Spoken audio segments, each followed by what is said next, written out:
anybody wants to start in this section? Does anybody have any particular question or any particular place you want to start? If not, I'll come up with something, but if anybody has a particular, the very Reverend Hunter, did you have a particular, since you had a particular place in Faust? I don't know if you, Yeah, I well actually, yeah. Howdy everybody. Good to see y'all. Again. Hi Chase. A long time no see. Yeah. It's good to be back. Anyway, yeah, I mean I had my own sort of points of confusion. I mean, it wouldn't be like I've said before with certain. This is definitely one of those work, and this is definitely one of those works where it would be insane if somebody said, "No, I don't have much. This is pretty easy. This is chill. Like this is fine." That would be absolutely wild. And in fact, Heidegger even admits at the end of this reading, he's like, "Hey, listen, I know this was kind of crazy. This got a little weird out there back there in this chapter, but it's going to get really bumpy coming up. He's like, we're gonna have to get really technical and arduous and just buckle up. I like that. So his style I appreciate. But I just remember I don't know if it was Faust. It must have been a Faust meeting because I've been in the Faust meetings. But somebody talked about Dasein as not a subject, and I just had that gumball rattling around in my brain the whole time I was reading this, and I was like, what a mysterious little. Because for me, it's like an aphorism. It doesn't mean anything. It's just sort of like I mean, it does kind of pass around back and forth and think about it. And what does that mean? But I wasn't here, and I didn't watch the recording, so I'm like, yeah, I don't know. And I found some weird moments, at least in the text, where it made me question how that would play out. My first actual moment of confusion was when Heidegger was saying that notions like spirit and time had not yet been handled in this particular. And I was like, I take offense to that, Martin. The spirit. All right, I feel like there's at least one guy had some pretty good stuff to say about that. But if you don't think so, I guess that's fair. But I guess okay. If I want to basically kind of sharpen this point that I'm trying to make about why like this thing that Heidegger says here in this reading in 62 that I find hard to I don't know I don't really understand Dasein just yet, um but I wondered at how this description of phenomenology and Dasein makes sense. I guess this didn't okay. Well, so basically on page 62, I know this is kind of jumping because this reading starts in 41, and there's plenty of stuff said before then about historicality and tradition, and also Dasein is a living being determined by potential for discourse. I forget what page he said that, but he said Dasein is a living being determined by potential for discourse. I was like, that sounds like quite a subject to me, but I don't know. And I All guess I'll right, have to let it find that go. page. Let it go, Hunter. What Let I'm it saying, go. right? Let, But I'm just saying, like, I no, I mean, like, really, like, that's a real question. Is like that phrase is there, and then also on 62 later, he says this weird thing about phenomenology, or not weird, but this thing I'm having trouble parsing. It's on 62 in the top paragraph, at the bottom of the top paragraphs, starting um, around the middle part. It says the sentence "and finally" is where I'm starting. Uh, or right around, I guess, 38, with the number 38, that line. And finally, to the extent that Dasein, as an entity with the possibility of existence, has ontological priority over every other entity, hermeneutic, as an interpretation of Dasein's being, has the third and specific sense of an analytic of the existentiality of existence. And this is the sense which is philosophically primary. Then, so far as this hermeneutic works out Dasein's historicality ontologically as the ontological condition for the possibility of historiology, which is a mouthful, it contains the roots of what can be called hermeneutic only in a derivative sense, the methodology of those humane sciences which are historiological in character. And so yeah, he's basically talking about the phenomenology of Dasein as a hermeneutic, but not in the sense of, I guess, a hermeneutic as I would understand it, and an analytic of the existentiality of existence. And so when I think of existentiality, right, when I think of existentiality, I guess I think of I guess when maybe I'm misunderstanding that term, but when I read it, I thought that it was like the existential character in the sense of like how it's self-reflective almost, like that sort of thing. Like do you know what I mean? When I read existential, I thought of like an existential dilemma or experience or an encounter or a moment, and you know what I mean? And I guess things that are inanimate have existential qualities. That's true, but I guess I didn't read it that way. So I guess I had trouble understanding an analytic of the existentiality of existence. The only way that I could was something I Well, guess isn't he using it in a human. broader way than just about a problem? I Isn't don't he know. talking about it very, very broadly? I, I see Chase holding up one of his cards. I'm I'm wondering, maybe it would be helpful to reiterate two or three of those definitions, the various like existential and existentiality and existential, and I don't know, would you be willing to share your note cards with us? Existentiality, does that fall on the note card though? Like I feel like, and it maybe I'm broadening the question too, but like for instance, that sentence which seems to capture so much, the hermeneutic element, and I guess I was reading this section too, considering it's on like his method, with a curiosity of just like how does he differ from Husserl, and my impression is that the hermeneutic component is like Heidegger's addition to phenomenology. And again, Hunter said like in a way that you don't quite understand. I don't quite understand like what that's really supposed to mean. Most of what's happening like on 62 in the introduction of hermeneutic. Well, I wonder if this is how he's deviating from Husserl. Like he's trying to create a method where the vocabulary isn't borrowed from previous phenomenological philosophies. Like he's saying like when he says there's a difference between history and historicity. I can't remember what page that was on because I'm using the Well, I mean that too, what is this? historicality versus historiology, and those are seem to be like very significant differences, and I don't think I understand those differences. I was wondering if he meant like because there was somebody in the discussion last week who was talking about like how the design of a historical building is gone because we can only put it in the context of that time, and that the experience of the culture, the vocabulary that's derived from the culture, it's unique to that moment. Like we can't really derive a meaning of design from it. And I was wondering if that vocabulary was a way of like authenticity versus description, which is leaning into this kind of I don't want to borrow the vocabulary of Husserl. I don't want to borrow the vocabulary from other systems of thought. I want to create my own methodology. And I'm looking for an authenticity in it. Well, I mean, I think he does acknowledge Husserl and acknowledges that Husserl is the father of phenomenology. So I mean, I don't think he has a different. He Well, takes I don't think phenomenology.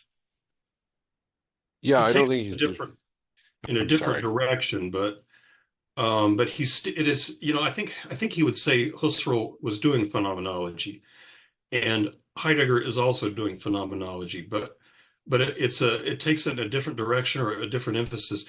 And my sense, and again, I'm very far from knowing Heidegger well, but that for Husserl, consciousness is the primary concern. What are the structures of consciousness?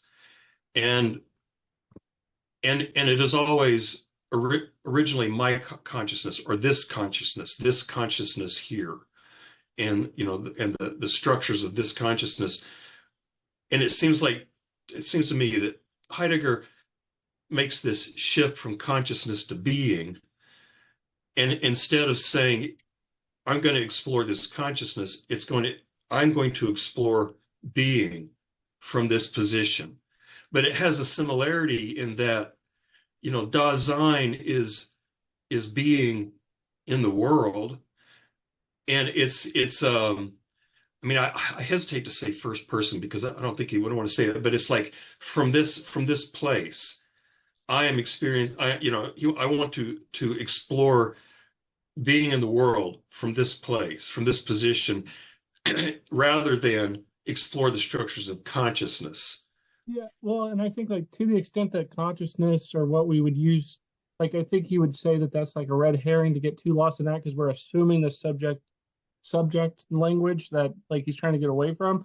And so I think you're right that it's like he wants to focus on being itself and then and then the human being, and what he's calling like the being there, it's the being, like the entity that its way of being is that we are here, and other things aren't here in the way we are. Like a rock doesn't experience like I'm here or whatever. That's like a certain kind of mode of being that he thinks is going to be useful to figure out. Okay, so what does that mean? Like to say that we but so I don't know.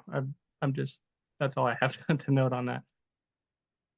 Yeah, and to reiterate, I wasn't saying that he was abandoning like Husserl. I'm saying that he's shifting paths. He's in a way deconstructing it a little bit to form his own kind of method and system without saying, I'm going to categorize these concepts from all these other previous phenomenological thought systems.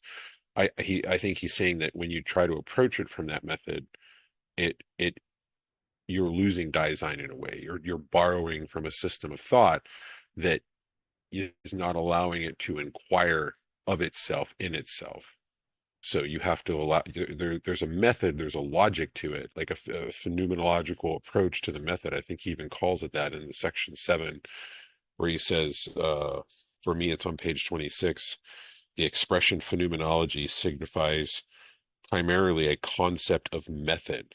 It does not characterize the what of the objects of philosophical research in terms of their content, but the how of such research.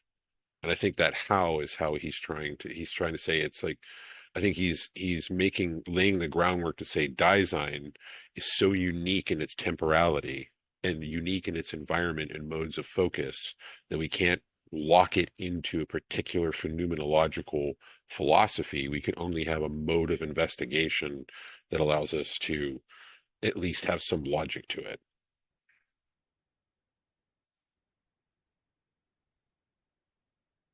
So not to belabor the point, but Husserl also described phenomenology as primarily a methodology, and in fact, this what does he call it? He does this slogan. I forgot what he calls what the translation is, to the things themselves. That was actually Husserl's coinage.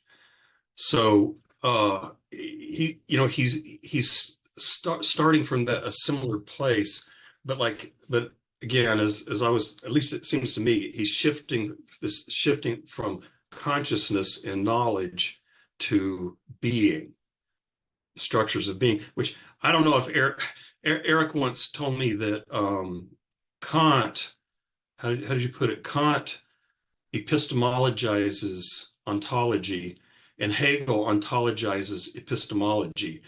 And it sounds like when one reason I was a bit interested in the Heidegger's relation to Hegel is because it seems to me Heidegger's, I mean, however different their project is, Heidegger's doing something similar. He's shifting away from consciousness, knowledge, the structures of knowledge, into ontology. So it's a similar kind of thing of ontologizing epistemology.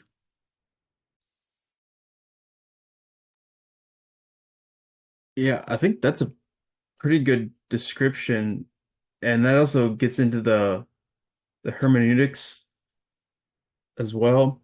Is so I think what he's doing is he's trying to take epistemology and extract it from consciousness and instead put it into ontology, by showing what I would say, at least from a kind of a Husserl's point of view of what is the structure of experience and these things, these phenomenological essences that we can find some kind of structure in what appears or what shows itself in itself, which so that aspect of Husserl, he wants to take that and instead say this isn't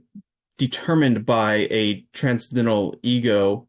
Instead, this is existential structures, and existential structures are ontological in the sense that ontology being deals with kind of these modes of existence and whatnot.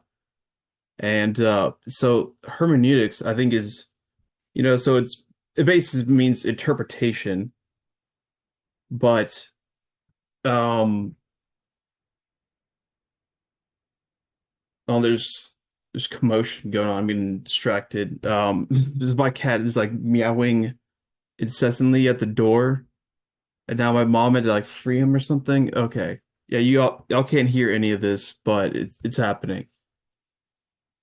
So interpretation, what he's doing there is, so whatever there is, Dasein has an understanding of its being, its Sein, or capital B being.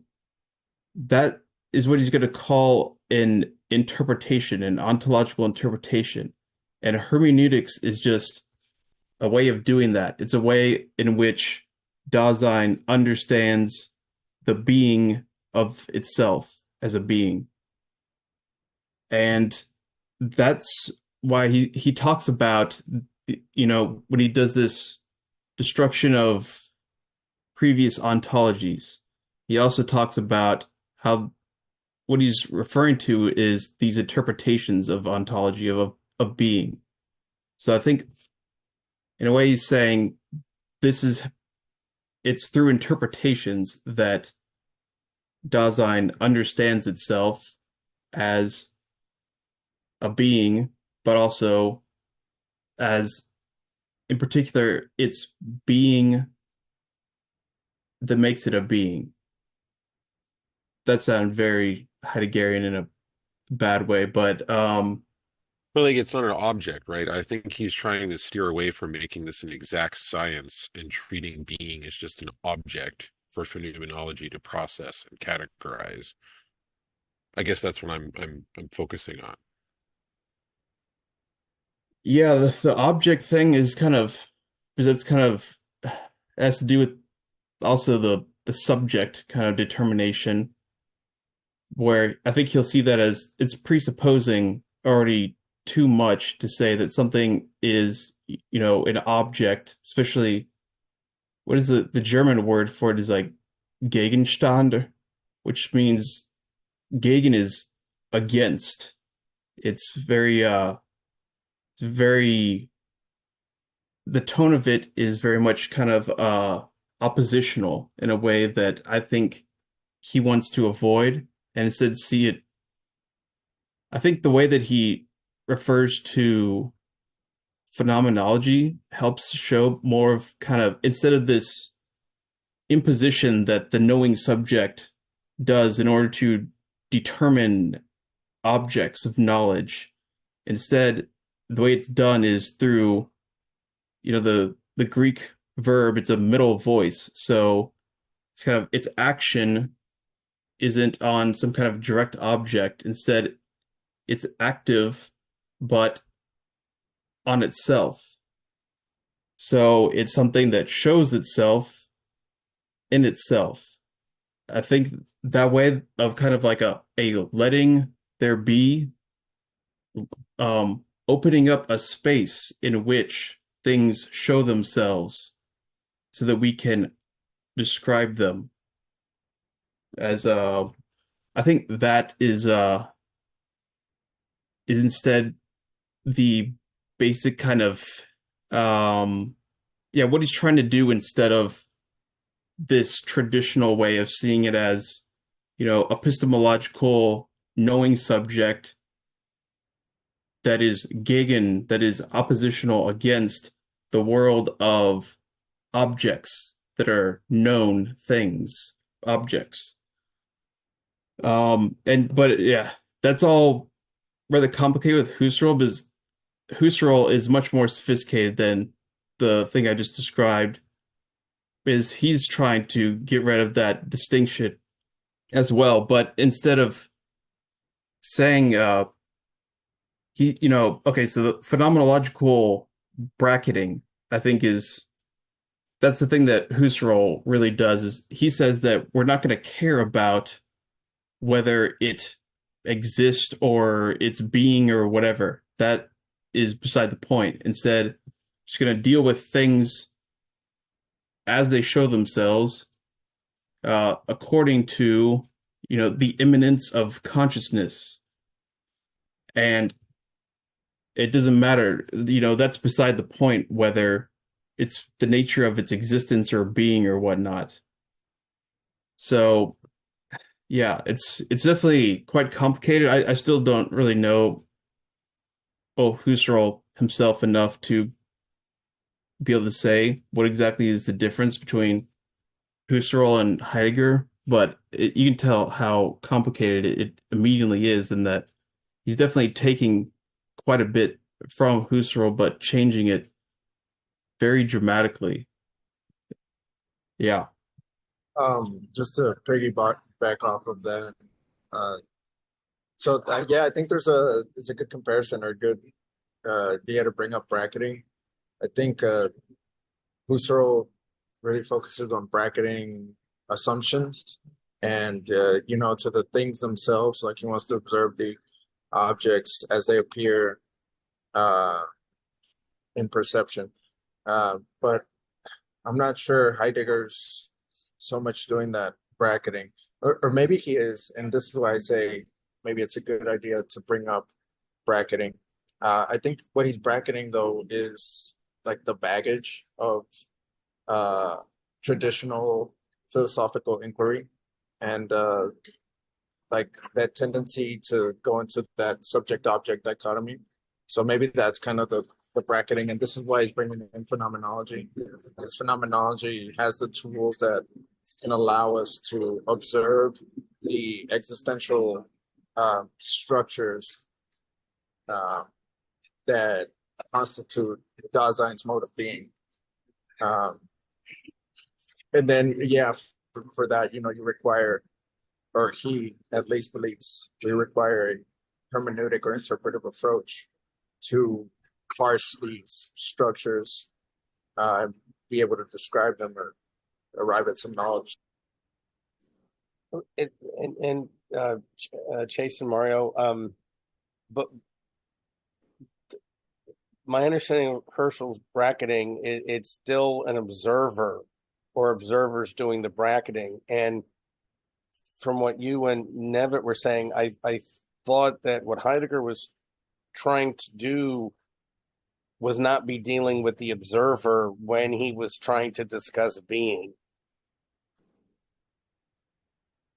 Right? So that it's and I don't know how you do that, but it seems like that he's if we're still dealing with the observer, we're still separate from the thing observed, no matter what kind of methods we use. And I think that Heidegger is trying to somehow transcend that limitation of all observation. So Right, go ahead. Somebody go ahead. Go ahead. Real quick, Ed. Yeah, I want to second that. I want to throw it out there. It's still an open question to what extent Heidegger actually achieves a Dasein that is subject, not subject. You know what I mean? He wants Dasein to not be subject. He wants to reach behind the subject-object dichotomy.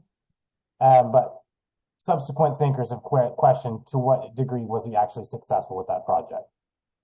So that's something to read for as we go, right? Like it's a stated aim, but don't just take it as a success because he says so. Well, maybe I've got this wrong, but I thought what Heidegger was trying to do. So, I mean, I thought maybe I thought wrong about this too. I thought Chase was actually drawing a distinction between Heidegger and Husserl with the bracketing thing, because Husserl's bracketing thing is basically, let's not deal with ontology. I don't want to talk about the mode of existing of things, because that's not something you can really get at. All you can really get at is what appears. Like Heidegger says, phenomena that literally just means the appearances, and then he does all that, that analysis on various forms of appearances and all that stuff.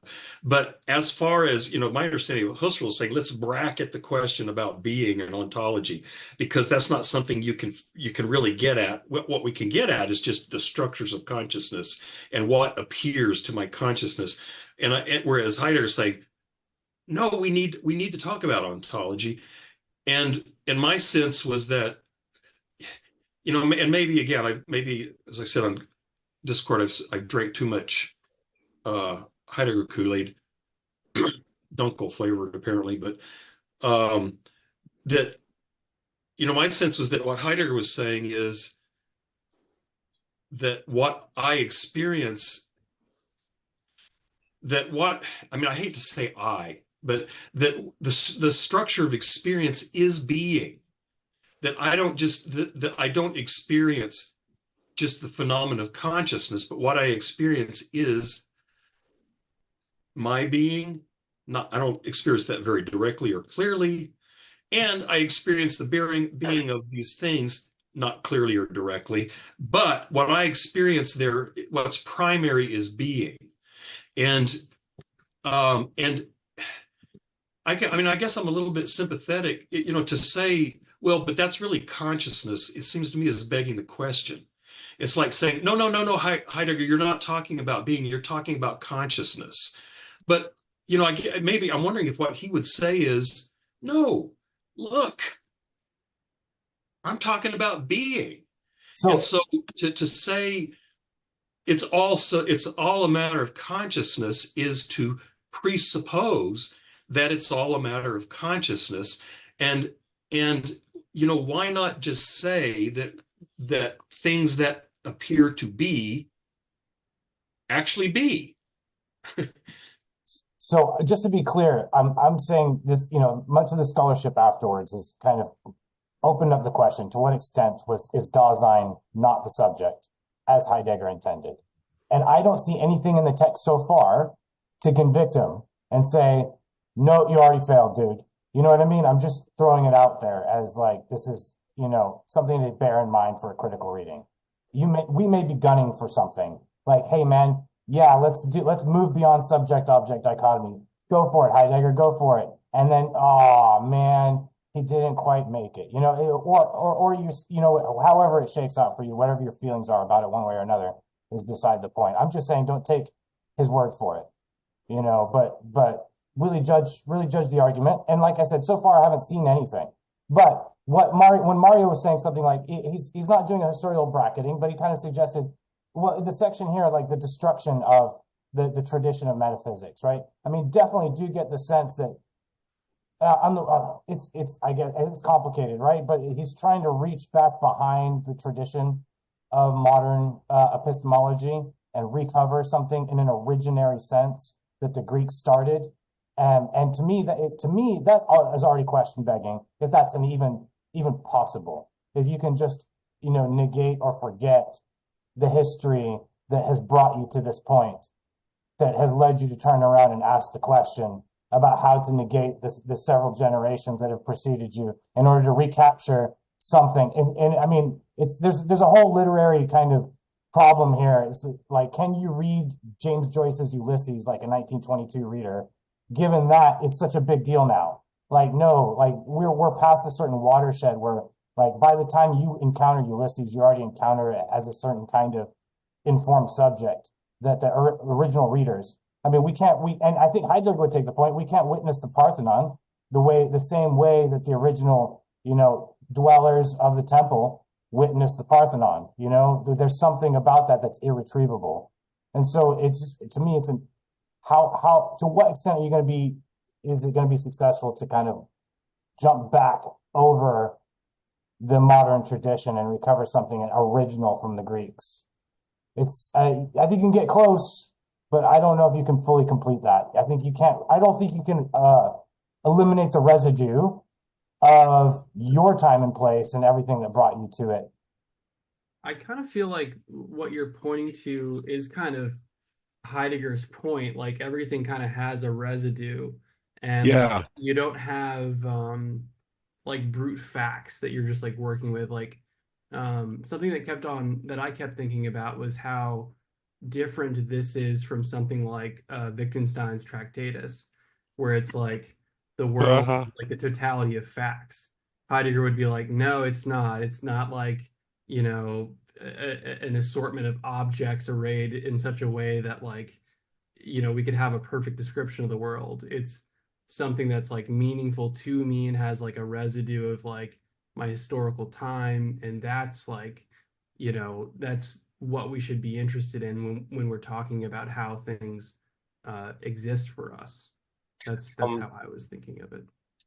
Yeah, I was thinking of similar terms, very much so. Like, and I think there was a section of this where like he was talking about how um what is it, page 22 on the forgive me, the Stombaugh edition, where he says destruction does not relate itself in a negative way to the past. It critiques concerns today and dominant ways that we treat history of ontology. Whether it is conceived as the history of opinions, ideas, or problems, destruction does not wish to bury the past in nullity. It has a positive intent. Its negative function remains tacit and indirect. So it's almost like he is embodying at least, and again, I think this would be a really interesting paper or form of discussion of how Heidegger played a crucial role in post-structuralism. Like it is kind of that transition from Wittgenstein 1.0 of just complete logical atomism to there is a fluidity in the time that we kind of lose. And then and boy, it would be so neat to dive into how this aspect of Heidegger, influenced like Derrida when it comes to literary interpretation. That would be so cool. But yeah, that's very similar to how I read it. I wanted to get to another thing that James said, and I think Eric talked about it, and begging your pardon about the concept of bracketing with Husserl. But I thought that there was, from my reading of Husserl, that there was another. It was kind of like an attempt at self-discipline to like when he was like, when you look at something, as adults, we have nouns, right? A butterfly is an insect, or it's a bug, it's an animal. And I thought his idea was try to bracket those terms, meaning put them in quotation marks, that they're not actually telling you what the thing is. What the thing is what you can experience almost like through a barefoot, non-conceptual way, because the more you have all of these terms, that's interfering with your direct experience of this thing that you're experiencing. And so that's why see what I mean? And even though that's still an observational, it's trying to undo, and I understand your point, Eric. How does one undo everything you already know, right? All the concepts or all the words or all the texts and all the science or literature.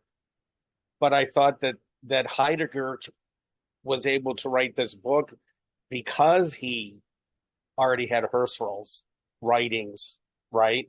That he was trying to actually use Husserl as a foundation, but to go what to him would have been further than what Husserl was doing, because he was still, to a certain extent, Husserl was still dealing with the subject object.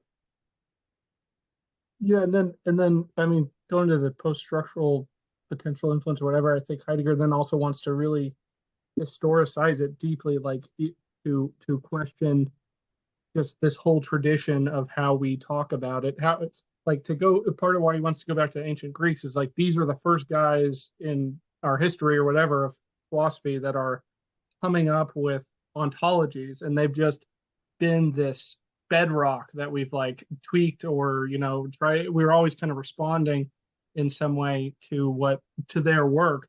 So, but he kind of conceptualizes them as these. I mean, as I think, especially like in later Heidegger, there's like this, like he'll talk about how it's like for the Greeks, like everything's just whooshing up.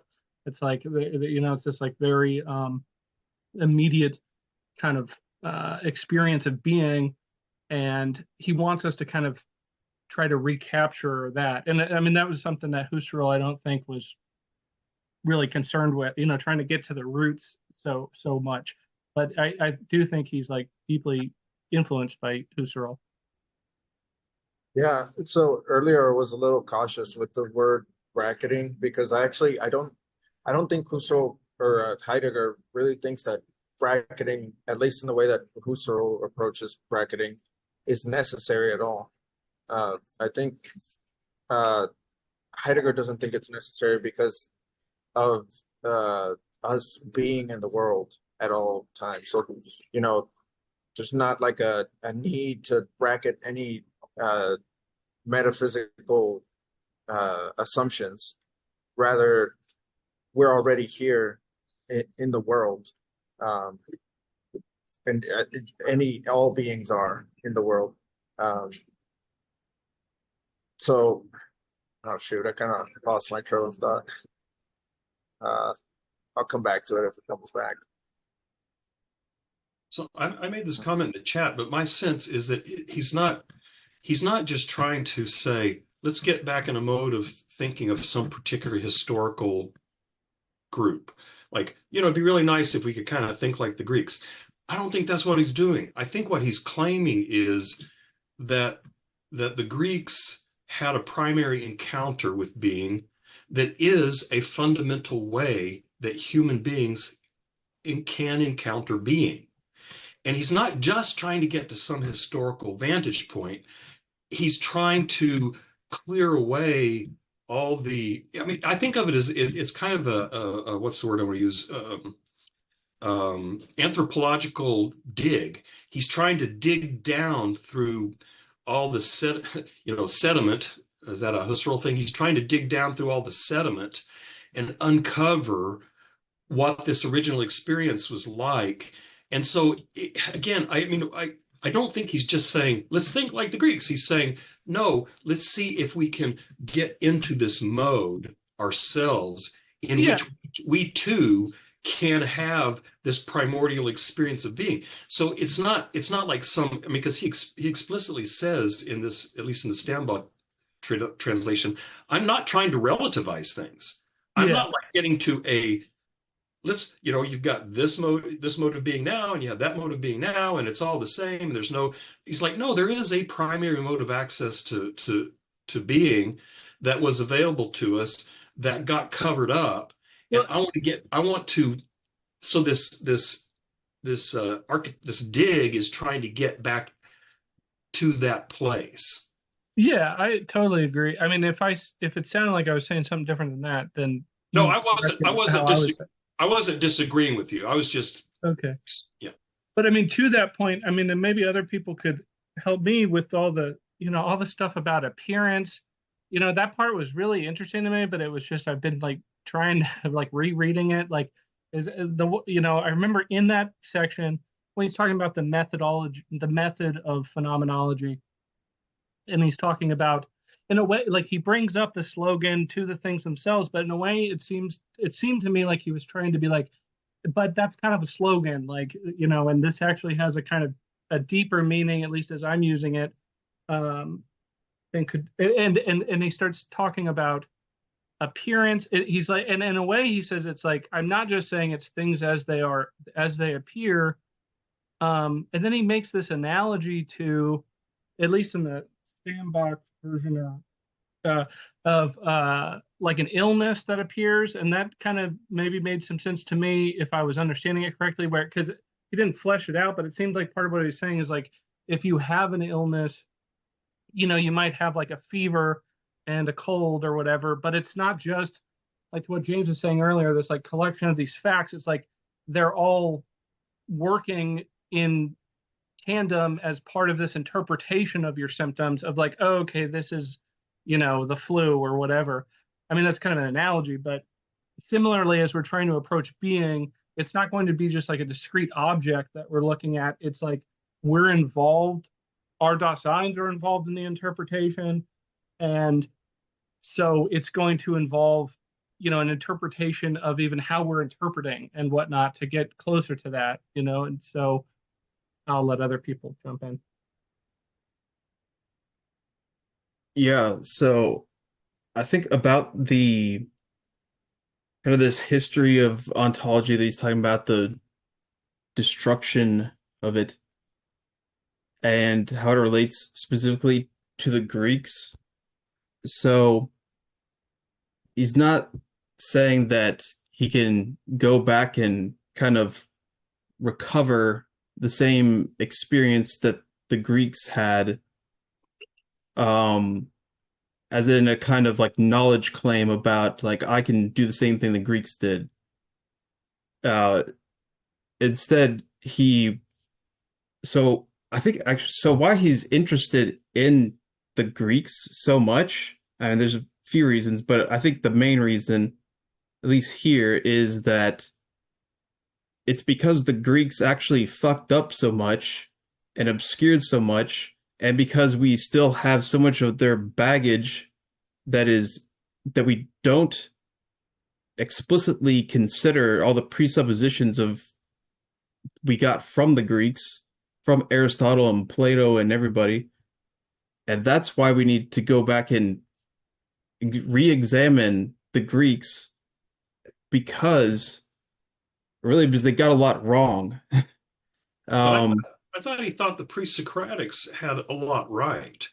That is true. That is, You know, and yeah. if you look at like the word aletheia, you know, for truth means not forgetting, and all this other etymology that he does. I thought what he was trying to do is uncover the sort of the originary use of this language, as you say, prior to Socrates, Plato, and Aristotle fucking it up. And so I thought he was suggesting that at some point the Greeks had, you can see in their etymology that they had some way of accessing being that has since been obscured. But Yeah, I mean, I think I'm that's wrong. right. I mean, I think that's also maybe what Chase was kind of getting at there. I mean, it's really kind of like Plato on where it really gets off course, and so he wants to like go before Plato. But even with, I feel like he maybe has like a complicated relationship with the Greeks in this, or like let's say Plato on, because I think like I think he would like say that Plato was very powerful at least, you know, at like setting the grammar and like still had some access to that originary experience or whatever, but then was sort of collapsing it into this like Platonic view that then takes shape. And so it's like we have to go back to that. It's almost like a you know a point of departure where if we could go back to that place, you know, then there's this capacity to, you know, be a new Plato or something for a new culture. Chase, I was thinking of what Eric said a little while ago, and your comment, which was, and maybe Nevitz. I wish I can remember the historian's name. He said, think of how we conceptualize history. We talk about the ancient world, and we're the modern or postmodern.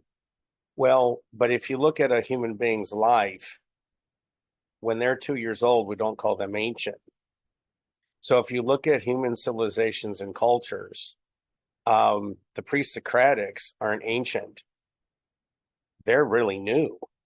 We're the ancient ones, right? We're thousands of years after all of these philosophical systems, all of this religion, all of this whatever, everything, right? From multiple cultures and civilizations. And I don't know all the intellectual influences on Heidegger, but and I think Nevitt's right that it's not that he's saying the Greeks maybe have something that we don't have, that they actually know something we don't know, but rather if you go back and think of the elephant in the room.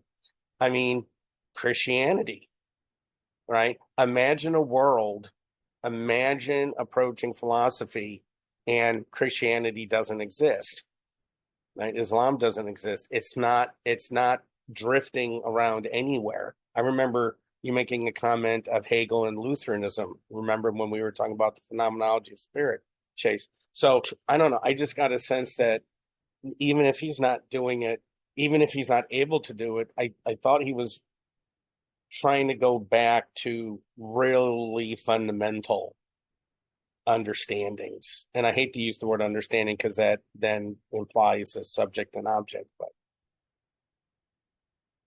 thanks for listening. I hope it made some sense. Yeah, and to build on that, it's also, I mean, in a sense, you could say it's not even like going back in the sense of it's like, I think Heidegger would say that like it's always, we're still the same kinds of beings, these Daseins. It's just been covered up, through this whole tradition. We just got to like get the shit out of the way so we can kind of see it again. Like, and it's still here, I think. Maybe I'm wrong about that. But. Yeah, I want to say, like, I think maybe the term, most of the secondary lit on Heidegger I've read usually translates, I'm not good at remembering the German word, but to deconstruction, not destruction. And I think destruction gives too much of an idea of like, we're getting rid of this whole philosophical tradition so we can find out the original notion of being, and that's what's right. And I think it's more like we've got to deconstruct it so we can understand this notion of being that is actually implicit in all this philosophy, like in like 23 in this version, the McQuire and Robinson one is like he says is like being is the most universal concept. It's already still in philosophy. It's not that we forgot about being totally, but it's not properly been clarified. And so we'll keep talking about it, but we'll keep talking about it wrong unless we can go back and understand this original notion of it and how we got to this understanding of being. I like that point, which I put in the comments. But I also wanted to add, I think in line with this, that I'm thinking too, like the way he was talking about historicality, historizing, and I'm looking at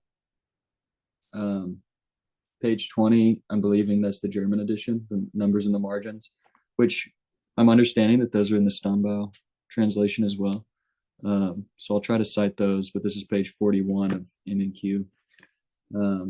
But historicality, historizing, I think it was significant the way he's talking about even approaching history and looking at the history of ontology. I feel like I think I put a little bit of this in the comments, but I think he's like presupposing almost as if like we would be in his place, almost like he's writing from the end of the book. And to keep in mind that like that this section is him laying out what he imagines himself doing after he clarifies to us like the structures of Dasein and temporality.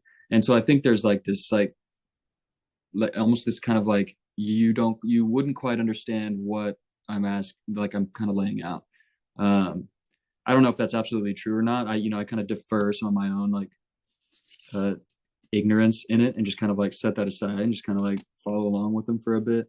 And that really shows up for me in just the way he's using these words, historicality and historicizing, historiology, which if someone does have a grasp on those, I'd love to hear it. But particularly on that Heidegger page 20, at the very beginning of section 6, when he's writing about historicality, historizing, he cites these like some of the words he was using, such as like in the middle of that paragraph, middle of that second paragraph, Dasein is its past in the way of its own being, which, to put it roughly, historicizes out of its future on each occasion. And then when we jump down below and it says not something which follows along after Dasein, but something which already goes ahead of it. I'm just kind of like citing this as like, I think there's a significance in understanding the role that Dasein or the relationship Dasein has to temporality and how like Heidegger's looking back at history involves this like Dasein's also being able to kind of relate to itself and its possibilities and the future. And I think that kind of like that sense of like which already goes ahead of it, I think there is, at least the sense I'm getting, like there's some sort of like primacy of of like being ahead of ourselves, of possibility of like being in the future and like kind of looking back on things. And I think, I'm kind of speaking to a little bit of what Eric was maybe sharing around like to what extent can we like jump back in the past and forget all this stuff. And someone put it in the comments of like how has time like reshaped how being discloses itself. I think Heidegger does want to like acknowledge like where we're at in time. We flush out Dasein, care, temporality, and we get like a different look at the history of ontology. And I'm thinking too, like the examples he gives of Kant, almost like butting his head up against that like those limits and the schematism of time, and how like he almost seems to like get close to it, but he's not oriented in that way that would allow him to kind of take up time as a problematic and look at it more closely. So it's like it's not like it's been completely covered over, but it's like you see some of these philosophers, I guess, kind of like come up against it, but then aren't oriented towards it in a way that would, I think, what he wants to do. I tend to read it the way you did, Joey. And in my notes for that section on page 19 of the Stonebot, I wrote authenticity versus description. Like the authenticity, like he says that the part you were saying too on 19, Dasein is its past in the manner of its being, which roughly expressed on each occasion occurs out of its future. And I have that highlighted. It's almost like he's saying the Greeks had it right in a way that they were going after this concept of truth, but like this concept of truth itself is essential to the finitude of being. Like that temporality is what makes it important, and we can't really extract from them this. There's an aspect of authenticity in that mode of being or Dasein that is just so radically finite that we won't really be able to experience it. And so we shouldn't try to transport those concepts into our philosophical thought systems because it's just not applicable. But there's a structure, there's a methodology, like there was something to be said that there's like the concept of truth was being wrestled with by the Greeks. And I think that's what he's kind of hinting at, is that there's a methodology, a structure of being that we can get out of it, but we won't be able to really just kind of formulate it like a science. Like the whole problems with or the Tractatus type Wittgenstein, or what he feels that potentially Husserl or other phenomenologists are trying to do. It's not an exact science. The Greeks had it right, but there's a basis of temporality and time that they just kind of glossed over. So when it comes to historicity versus history, I was looking at it as we're never going to be able to access the authenticity of that moment because that is unique to that moment's Dasein. So we shouldn't try to borrow from a system of thought from it. Yeah. So I think one thing that would maybe help is so these two introductions, they were written after the main part of the text that we have. So they're written afterwards as an introduction, and they're generally considered quite a bit harder than the rest of the book, which I don't know. I mean, parts of it maybe, but so that's why some people, somebody said in the chat, Dreyfus, in particular, recommends skipping the introduction. And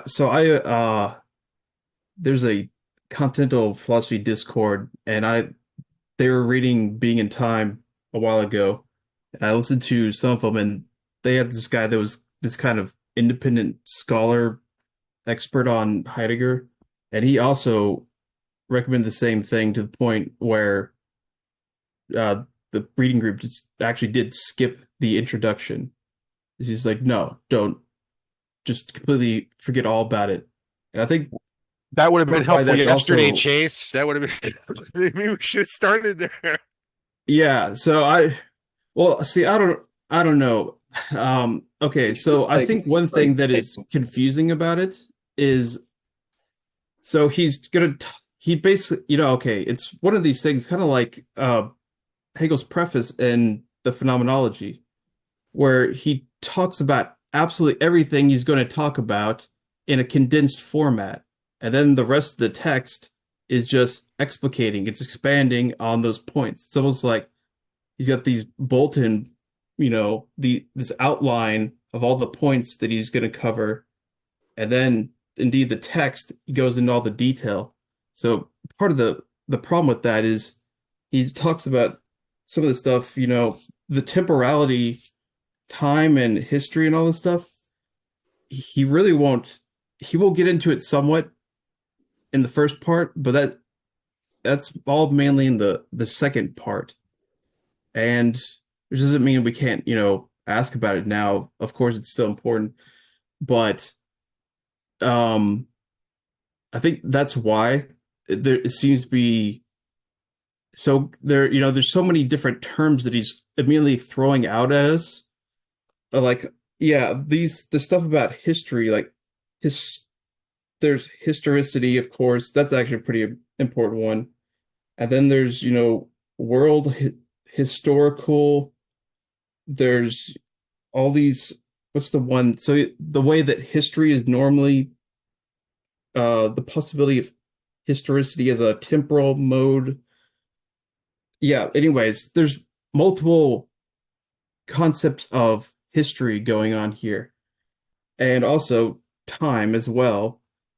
He's got the main thing is he'll do this with all of them. I think really, okay, to simplify it in a way that is rather reductive and schematic, you can kind of see it as a binary thing where he's going to talk about, authentic and inauthentic, but when it comes to time and history, there's this way in which, so there's the ordinary conception of time, which he thinks is going to be flawed in some way. And then there's kind of originary time, that's, real time. And the same thing with history, except he doesn't see history as kind of this fixed body of facts that we need to be objective about. Instead, history is more kind of a way in which we engage, in our being there, in our the kind of the full distribution of our time through the past, present, future, that in a way we need to take that and use that, and that's eventually what gives us this authentic relation to history. So he's going to have different ideas about, there's the history as the body of facts. That's kind of like the ordinary conception of time. And then he's also going to have this authentic way of relating to history, which is indeed kind of all authenticity really is ultimately going to be talked about in this manner as a way of having a kind of authentic repetition of the past that is this kind of selective appropriation of it. Okay, so I finally saw somebody mentioned Bergson in the comment. I saw the word Bergson, and I feel like I should comment on that. So I'll just say, okay. I just said that he thought your boy Bergson got time wrong. Yeah. So I don't know if I would call Heidegger my boy exactly. Bergson's definitely my boy. That's for sure. Yeah. So Heidegger. That's what I meant. Yeah, Heidegger got time you said Bergson wrong. I think I'll say that.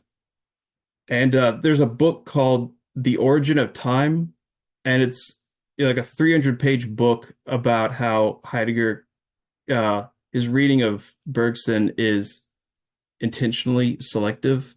So he ignores matter and memory, which basically goes beyond Heidegger 30 years before this book.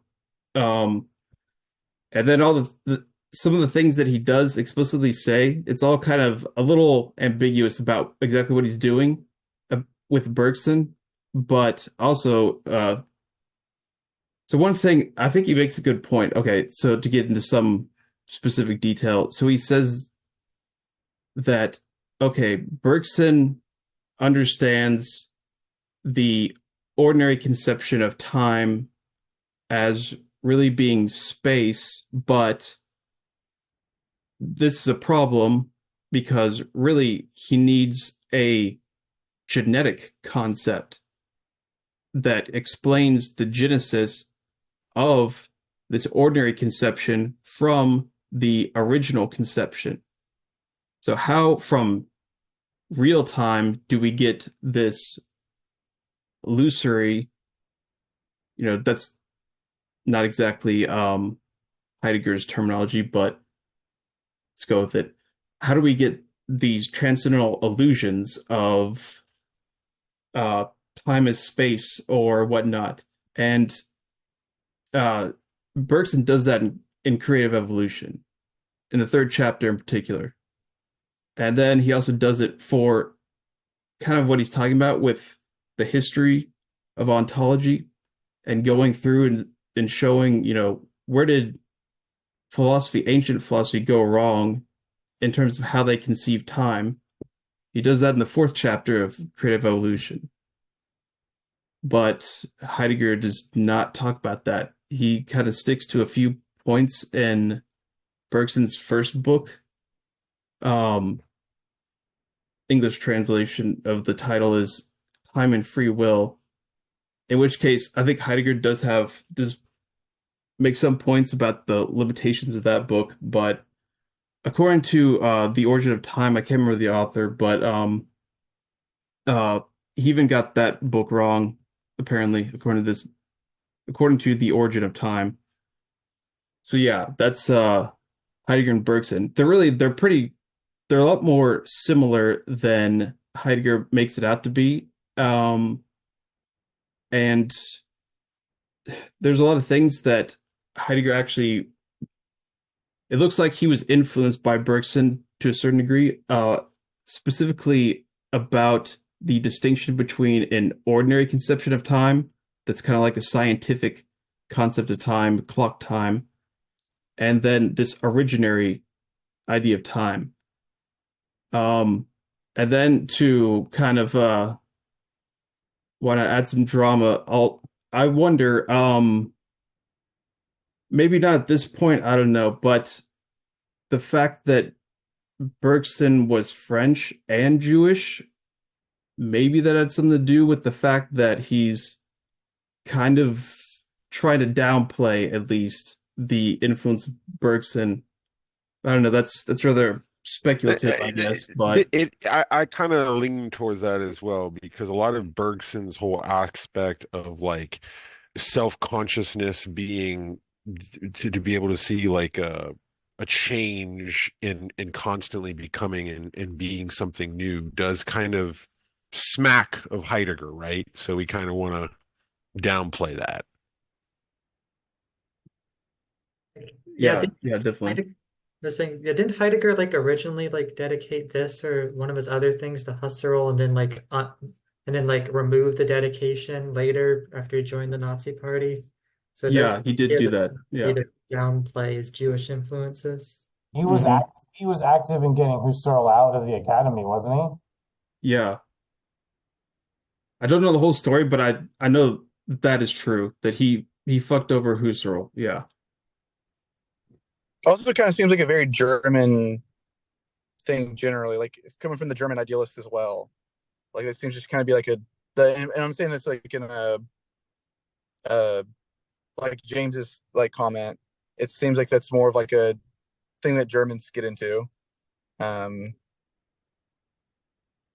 just from reading them, like Fichte and Hegel, so on and so forth. I feel like that's kind of like a thing. bring up your predecessor to bury them.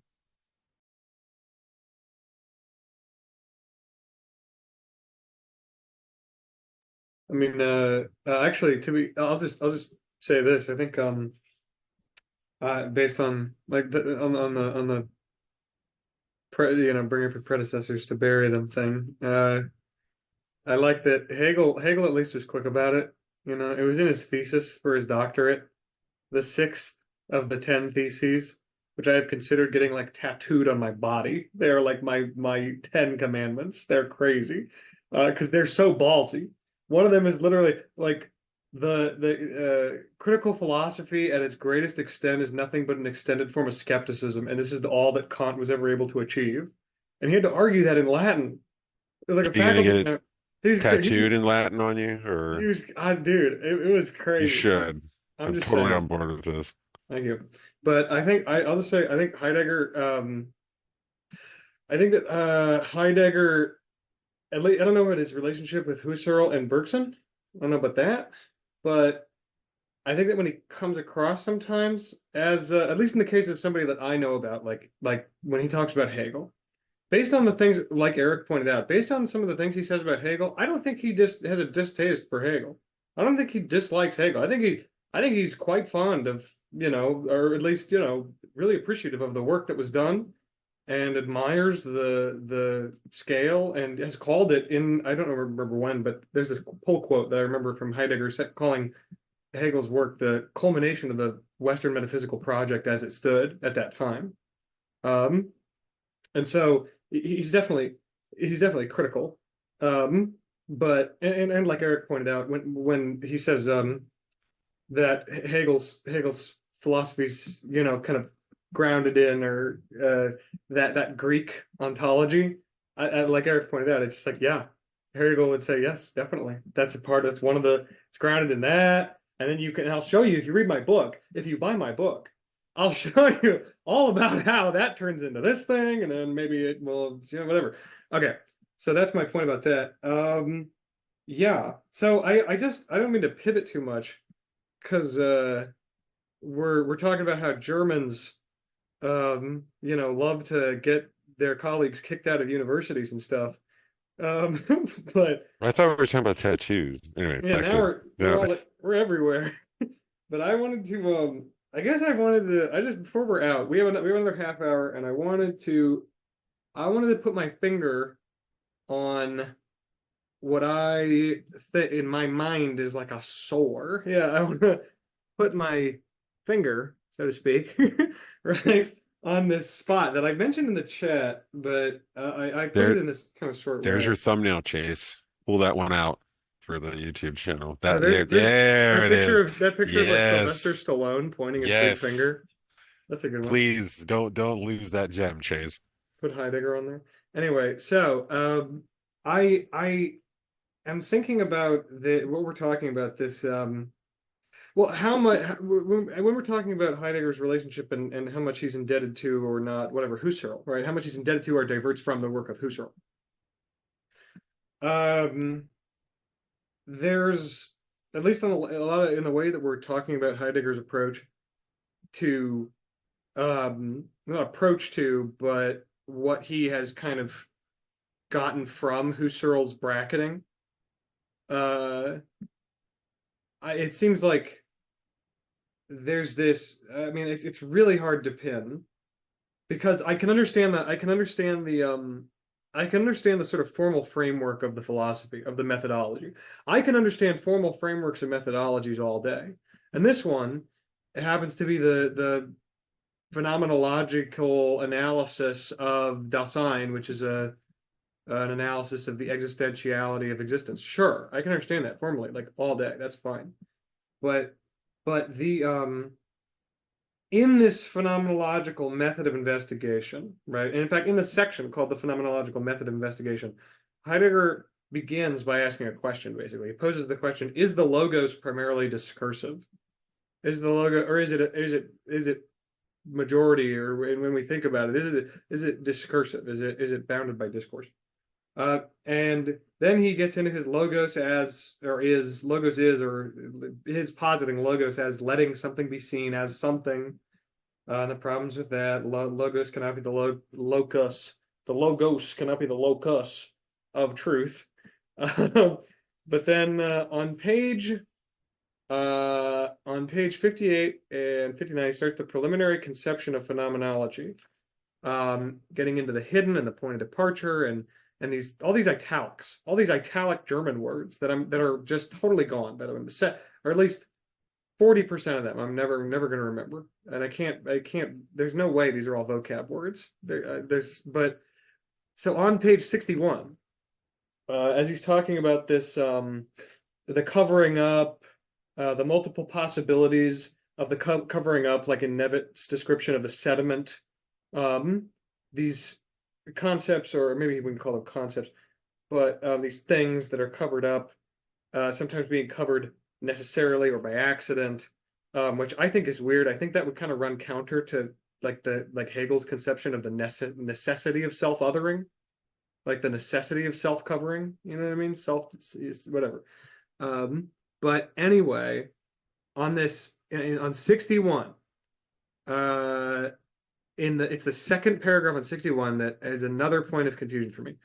I was hoping somebody could just answer this really easily for me. Oh, 37, Heidegger 37.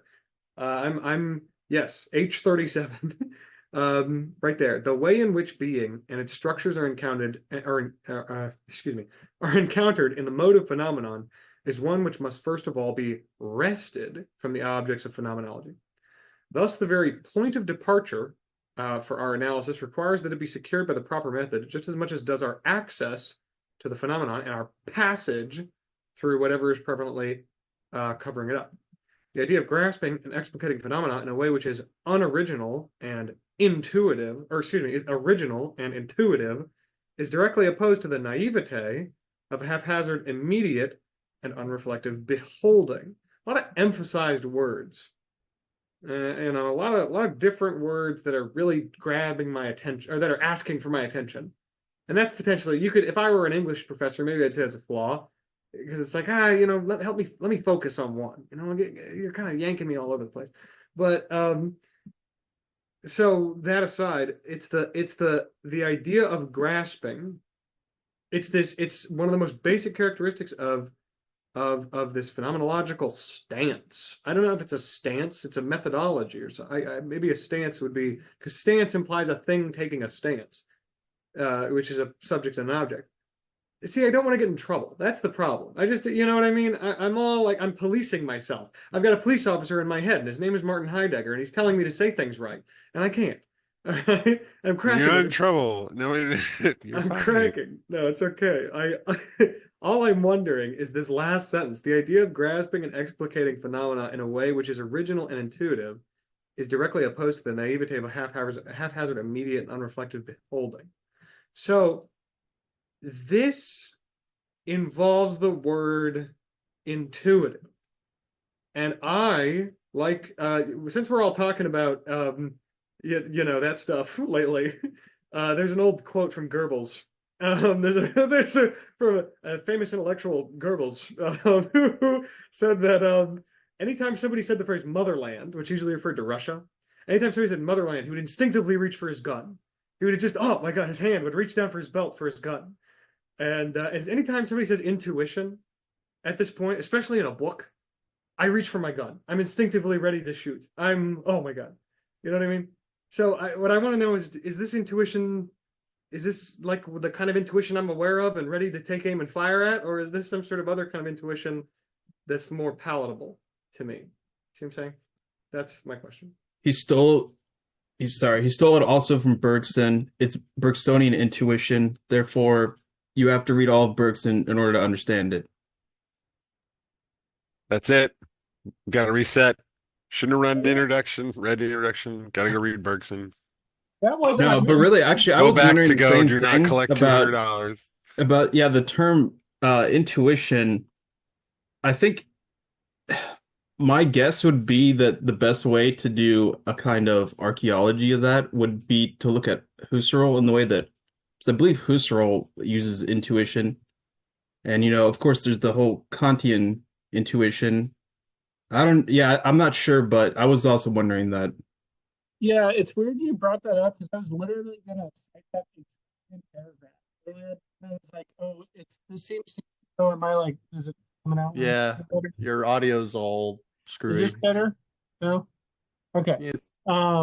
I literally was gonna cite that same paragraph earlier, and then I stopped myself because I was like, oh, we all have different translations, and this might be confusing. And then I realized through you doing that, okay, I guess there's this Heidegger thing in the side note. So, but with that, I'm also curious about that because, like, when I read intuition, it codes to me like intuitive, immediate way of, relating to the thing at hand. But it seems like that's exactly what he's trying to like not have us be doing. So I'm just wondering what he means by intuition. This also seems to be, I was going to quote it when we were talking about the differences between Husserl and Heidegger, because it seems like this is, at least when I think of Husserl, I think of like this naive, not naive, I mean, but just like bracketing and taking the thing as it appears and stuff. And he seems to be getting at something else here. So I'm confused by what he means by intuition. So I was, and maybe it's just because I don't really remember what Bergson and Husserl mean by intuition. So maybe that's why I'm thinking of it in these sort of Kantian terms, but also because he's just been talking about Kant. But, so for Kant, you have empirical intuition, which is just the immediate things that, appear to your sensory awareness, and that's intuition. And then that stuff has to be processed by the categories and so on. And so I thought, I was thinking maybe he was using it at least in somewhat similar form. So what I wondered in that sentence, if maybe, and some of the stuff he says about Kant makes me, at least this might be plausible, is that maybe he was saying that Kant's notion of intuition is naive, immediate, unreflective beholding, something like that. So saying, Kant's just saying this sort of immediate presence of sensory intuition, that's intuition, and maybe Heidegger's saying that's kind of naive. There's actually some sort of more originary intuitive access to things, perhaps. So that's a guess. I'm very unsure about that. Yeah, so I can't remember the page or anything, and I'm not gonna dig through it right now, but I vaguely remember him. So in the section where he's talking about phenomena and appearance, he talks a little bit about Kant's use of appearance, and he says that to a certain extent it's legitimate or valid or something like that. And then he also mentioned something about Kant's idea of intuition as connected with appearance, and that this was like valid or legitimate in some way, according to the specific way that he kind of goes over. But so that makes me think that, yeah, he's definitely thinking a lot of something specific about the way that Kant is using intuition in his own ideas. Although I still think there's got to be some kind of further kind of qualification of intuition through Husserl that Husserl gets from kind of modifying Kant himself, and that's what Heidegger is really doing with intuition. But I still think, definitely thinking of it in a Kantian manner is probably the best way to do it as of now. Yeah, it's my take on it. Yeah, I think he's like rejecting an approach to intuition as like immediate, unreflective beholding, and more like, well, I think what he's doing with the whole, like section on definitions of appearance and mere appearance, I think he's like providing allusions, to what he's looking for in investigating the existential structures of Dasein. I think the appearance is what he sees that we have most available, which is like the appearance and the phenomenon uh, are like tied together. An appearance kind of hides a phenomenon, which is what he's trying to get at, right? He's trying to get at the phenomenon. And then he also mentions the mere appearance, which is like an illusion. There's not necessarily a real phenomenon going on there, which is like a superficial observation without getting at the deeper meaning, which is what I think he's trying to do, or in his approach to intuition, he's trying to parse and arrive at a deeper understanding. So this is kind of where the hermeneutic approach comes in, because he's saying that these intuitions have to be reflected upon in order to arrive at understanding of them.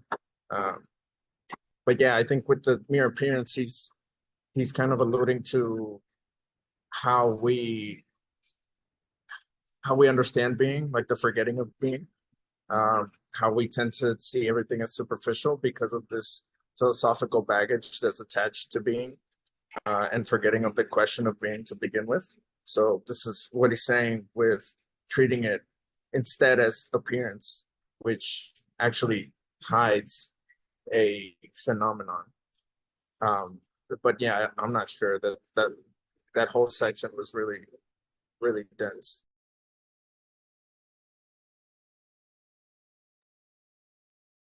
Yeah, that section is insanely dense. I remember the definition of phenomenology. I remember the first time I read it, I just started laughing hysterically. It was so convoluted. So many reflective verbs. Like, oh my, what the hell's going on? But yeah, I mean, I was going to make a new note card of all these distinctions that he talks about, all these senses of phenomenon and appearance and mere appearance and semblance. And then there's some interesting stuff also with the Greek words. It's like shine, or you're shining, or I don't. I mean, they all sound the same to me. I don't know. But yeah, it's so I put a video of uh what's his first name? Gregory Sadler? Yeah. Hunter's friend on Twitter. Oh wait, no, he blocked you. That's right. Yeah. Uh but I found that helpful. You know, I didn't finish watching it, but yeah, it's it's difficult to get behind all those things. Yeah. I can't be of any help in further clarifying it. All I can really say is just that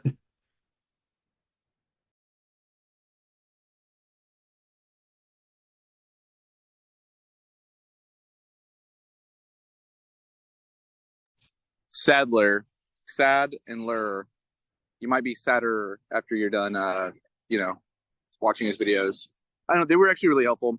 And I agree, like that last section, I was on an airplane when I read it, and I had to remember I was there. So, you know, if I start like laughing while I'm looking at a book, you know, like, and then crying too, it might, you know, get me banned from flying. And that was what when the group chat, when I put in like the emoji with like the swirly eyes, that was the reaction. I still need to reread it. I have no idea. I'm like, okay, man, sure, I'll take your word for it. It's kind of my vibe. But I did think that Mario had a good point about the maybe what Heidegger, the distinction Heidegger was making between intuition and, you know, the immediate reaction. You know, I think that someone's immediate reaction isn't necessarily intuition. And I mean, this is getting into epistemology, but what is the relationship of intuition to knowledge, right? And so where does intuition come from? I mean, I don't think it comes from just an immediate reaction to what's presented to you. It seems to me that would be in part some kind of totality of your past experiences, including what you've read and contemplated. So We just correct. have to. Oh, sorry. No, you haven't spoken yet. Go ahead. I was just gonna say this is always something that I even have to check myself on this all the time. But like it depends on exactly who you're talking to, what usage of intuition is like the most pertinent. And so like if you're talking to if you're using like a colloquial usage, we may have like some kind of a vague notion of a seeming, or if you're going to talk to like a phenomenal conservative, they're going to have like a very strict notion of what constitutes an intellectual seeming. And but if we're looking at it from this perspective, again, I mean, it's been said a couple of times, but we're coming out of this post-Kantian era here, post-Hegelian. Everybody's riding on the German idealism high. Intuition is more. It's more of a. How do I say this? The easiest way I think I could put it without like just giving a definition like here is that it's supposed to be a kind of a faculty of a fact of the matter of thought almost. That's almost like a Cartesian way to put it.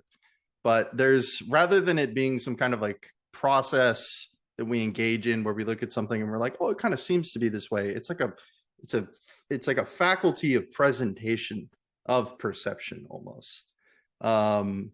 Where, yeah, and I think that's really what he's trying to critique here with the notions of intuition, is that this kind of makes them bare, in a sense to where he's accusing them of being inept at giving any real meaningful insights towards the questions that he wants to answer. So like, I think there's like an interesting thing to say of like, well, maybe would a different notion of intuition have been more of what Heidegger was, or would Heidegger have seen it more valuable? But at least from the perspective that he's looking at it, I just think that's something to keep in mind. Is I think he is using it, like we said earlier, in kind of like a narrow constraint. So I was thinking of the intuition again. I'm probably going to say something wrong again, but I tend to still keep thinking of it in these Kantian terms as intuition being kind of that which is given, and then so like like Ed said, where is it coming from? Well, I think it's just what's there. Like I didn't create it, and then for Kant, then these structuring principles, the categories and all that and so on, have to munch on it to create something that appears as an object, but that the intuition is just sort of, I was thinking just kind of the immediately given. And what I was wondering is, in that sentence, if what he's suggesting is that's kind of naive, because that may actually be an appearance or a semblance. And so what this sort of what appears just kind of shows up right there. Well, that's something, but it's an indication of something, but it may not be the something. It may not be the phenomena. It may be, and again, it was some form of appearance, again, of which there are several different types, or a semblance. And so that's what I thought why he was thinking it's naive. As a quick question, like a clarifying question, do you think Heidegger, I think I might have confused myself while listening. Do you think Heidegger is saying that like a product of pure intuition is in itself an appearance? Like we could know of, like, just to stick to Kant, just to keep it simple, like we could know of like space and time as appearances in themselves, or is there something more nuanced that I'm missing? Well, like I think what he says in the sentence that we're talking about is like the idea of at least in my translation, the idea of an originary and intuitive grasp and explication of phenomena must be opposed to the naivete of an accidental, immediate, and unreflective beholding. So like when I read that sentence, it seems to be saying he's like pro originary and intuitive grasp, like he wants that. And he's saying, but we shouldn't mistake that for saying it's it's something naive, like an accidental immediate thing. So he doesn't seem to be identifying, intuition or the intuitive with just immediate. It seems to be saying whatever intuitive is, it's not essentially, the immediate and unreflective beholding, So I'm not sure if that answers your question, but that's like where I'm trying to it's like, okay, so intuition's not just immediacy. So, but if people are pointing to Kant, and I don't know Kant well enough, so maybe it's in Kant that it's more clear. Well, one thing that fits with what you're saying is that I think it was Hunter that read this, where he talks about you have to wrest the phenomena from, so that, that seems to be consistent with what you're saying. It's not that simple. You have to do something. Again, I'm guessing because of all this covering up stuff, covering up Yeah, because appearances. and that's why, and maybe I'm reading into it too much, but it's like when he says the idea of an originary and intuitive grasp, it's like we need to grasp it, and so that's like an action on our part, somehow we're relating to the material at hand is significant, rather than just being this passive beholder, as he puts it, almost like a spectator of this thing that it has the pre-assigned baggage laid in, and we're just assuming the role that it's kind of writing for us. Perhaps is maybe maybe that's me. I don't know the German, so that would help in understanding the poetry.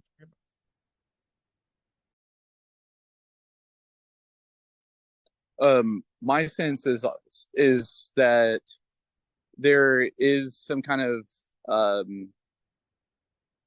the intuition's is an active, is like an activity, and I think maybe part of why it may be so we're in our process here is that it's to me, at least to me, it seems as if that would be a further demarcating himself away from, or pushing himself away from Descartes and the cogito. And so I think that's a maybe supporting that kind of read.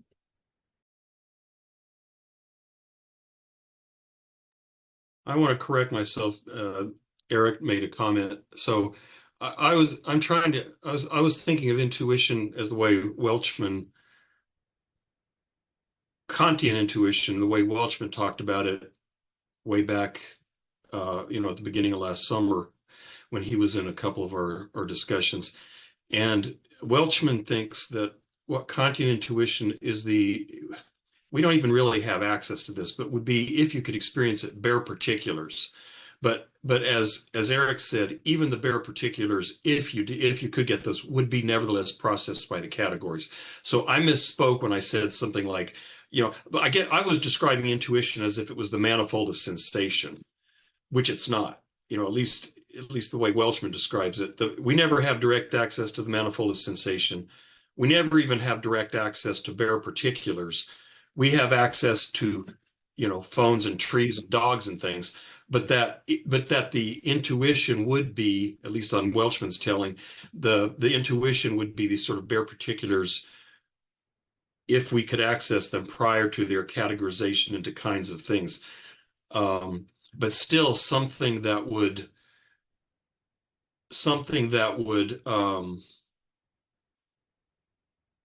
that just sort of is immediately there, although again still processed by the categories. And so anyway, I just wanted to correct that. And again, still thinking that Heidegger is at least drawing on that kind of sense to some degree and saying even that's naive.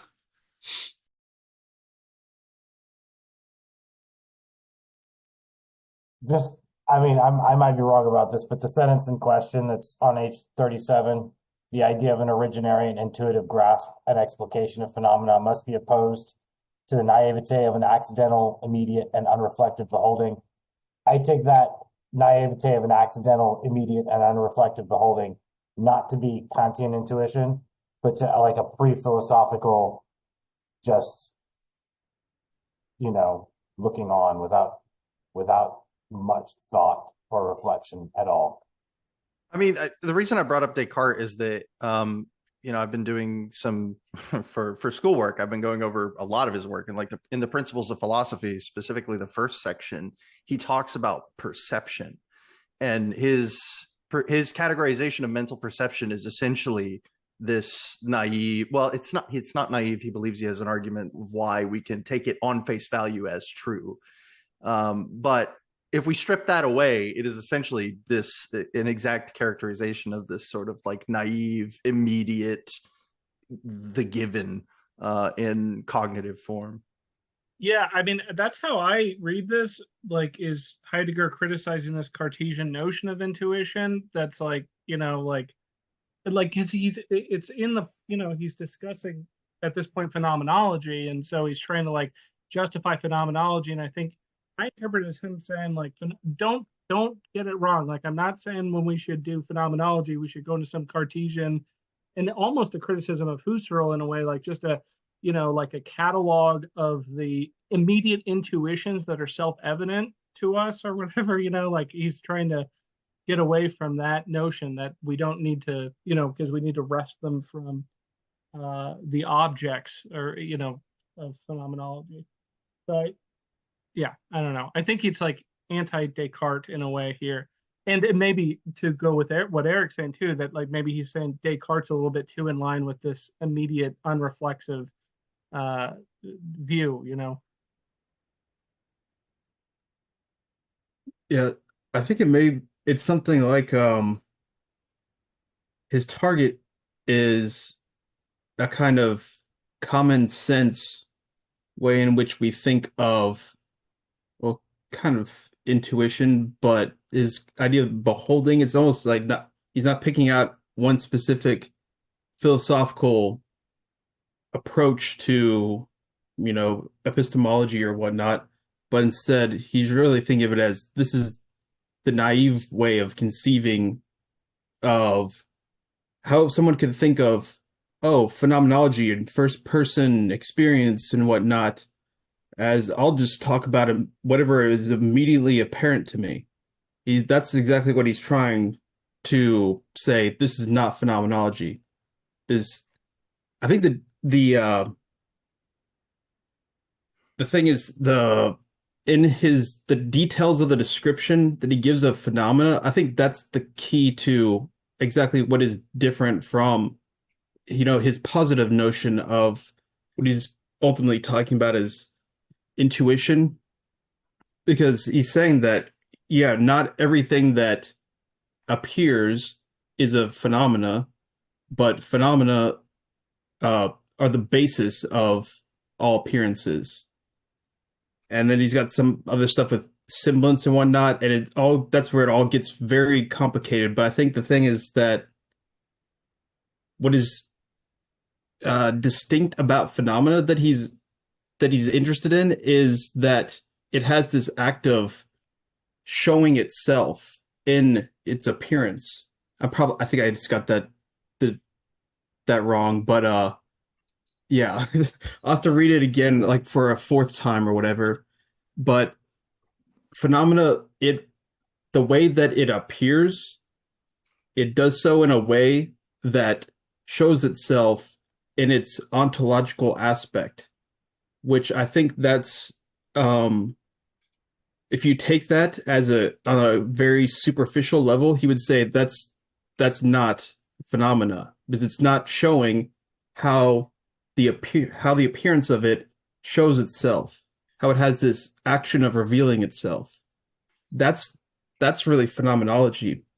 And I think the same way you could think of so Husserl too is going to be, so he talks about, there's the epoche, the phenomenological reduction, and then there's also, wait, did I get the epoche is the reduction, and then there's, oh yeah, the eidetic reduction, where he's looking at the essences of experience. And I think that's what the way that you can think of, okay, Husserl doesn't want to just simply describe a triangle, like this one particular triangle, it's just like flying in front of me. and just give a really good, solid description of it. Instead, he wants to kind of discover the essences of how triangles appear and kind of, the rules for. I may probably use that word. Why not? The Germans, they're obsessed with the rules anyways. Kant, or whatnot. So I think the way that Husserl talks about essences as distinct from, just kind of like any appearance whatsoever in this naive sense, that's also something like what Heidegger's getting at with this difference between phenomena that shows itself in its ontological showing of itself, versus naive, immediate beholding. And I think, yeah, there's still a lot that is confusing. That section is quite the doozy, but yeah. Is he going to give us a criteria for when we're experiencing the phenomena in its unfolding itself, as opposed to experiencing semblance or mere appearance?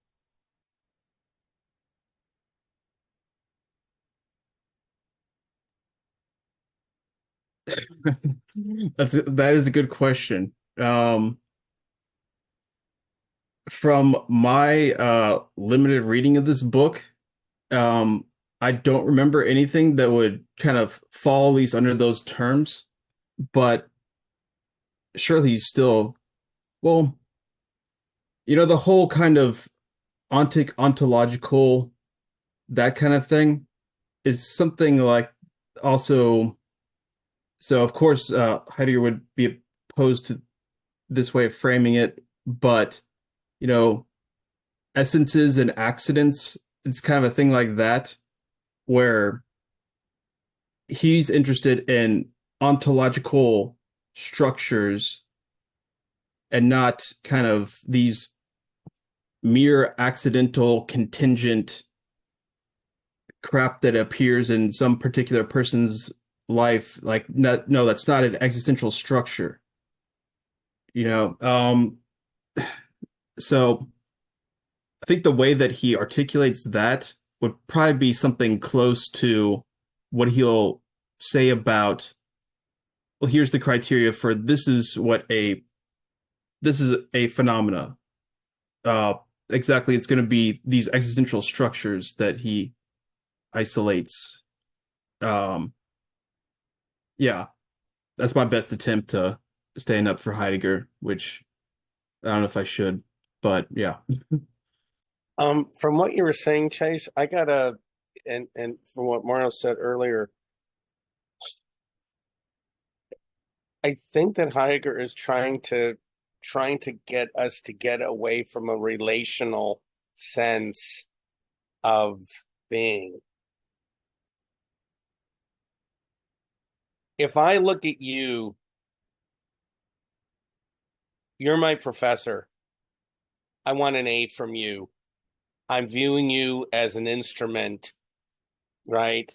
I have goals. I'm not viewing you as a fully realized human being, whatever that means.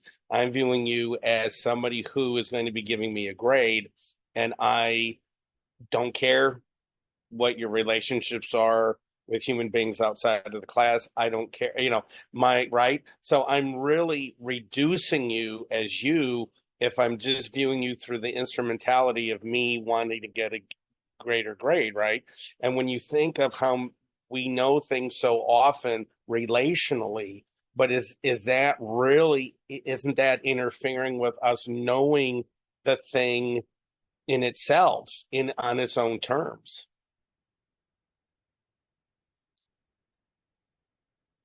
I don't know if I'm in my reading, like I think he's like at least the ontological distinction, like he doesn't see them as like fundamentally um decoupled in the way like or maybe he would say they're decoupled, but they're not like at odds, like in the way like it's not like a dualism or something. It's like we have our kind of ontic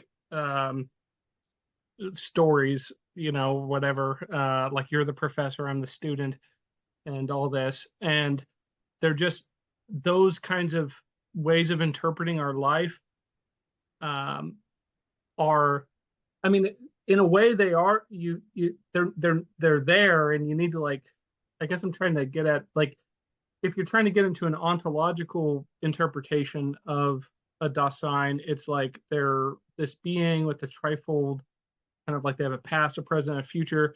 And so, like, the stories in terms of, like, I'm a student and this is a teacher and I want a grade from them, will be part of their, like, that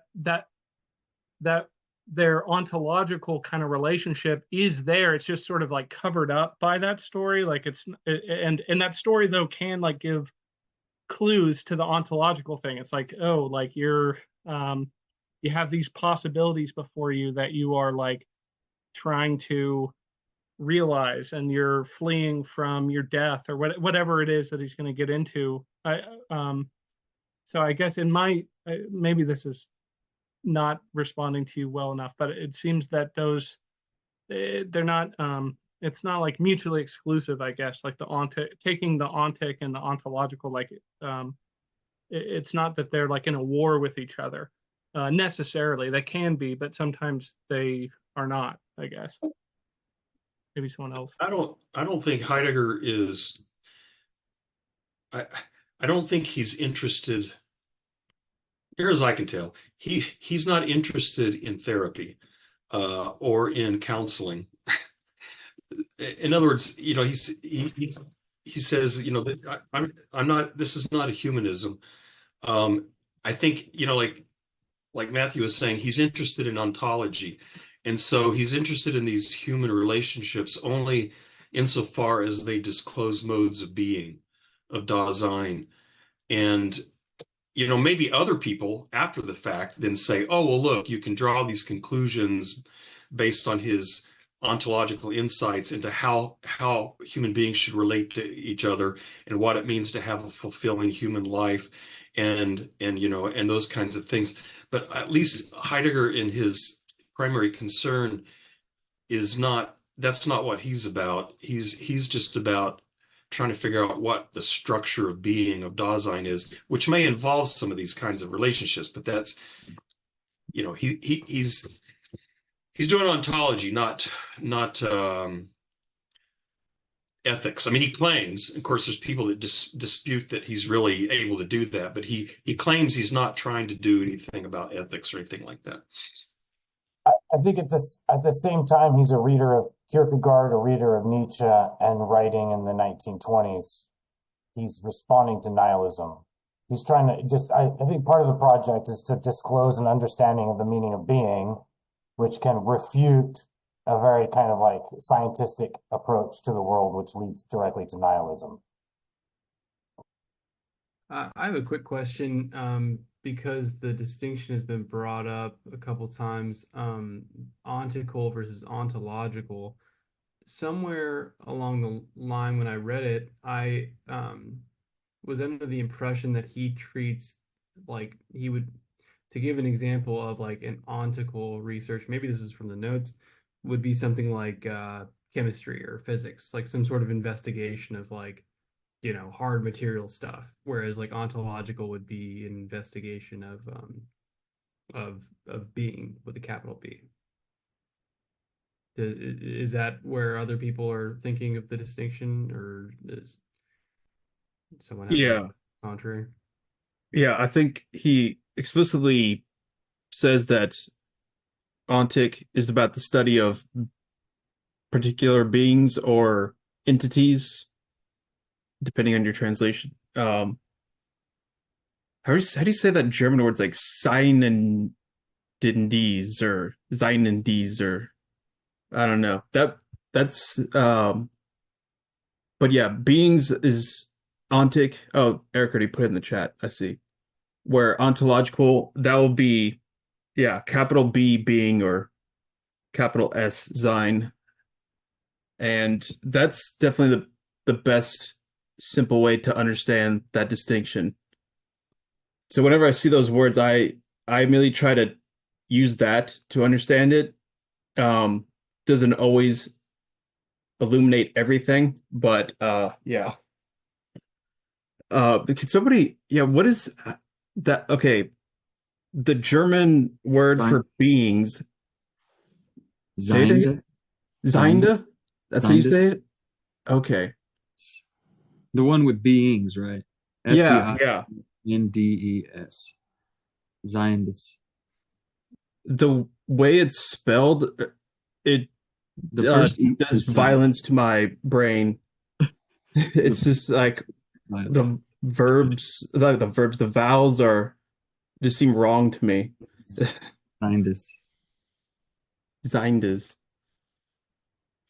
Yeah, you got to read Heidegger in German. There's no other way. The first E is silent.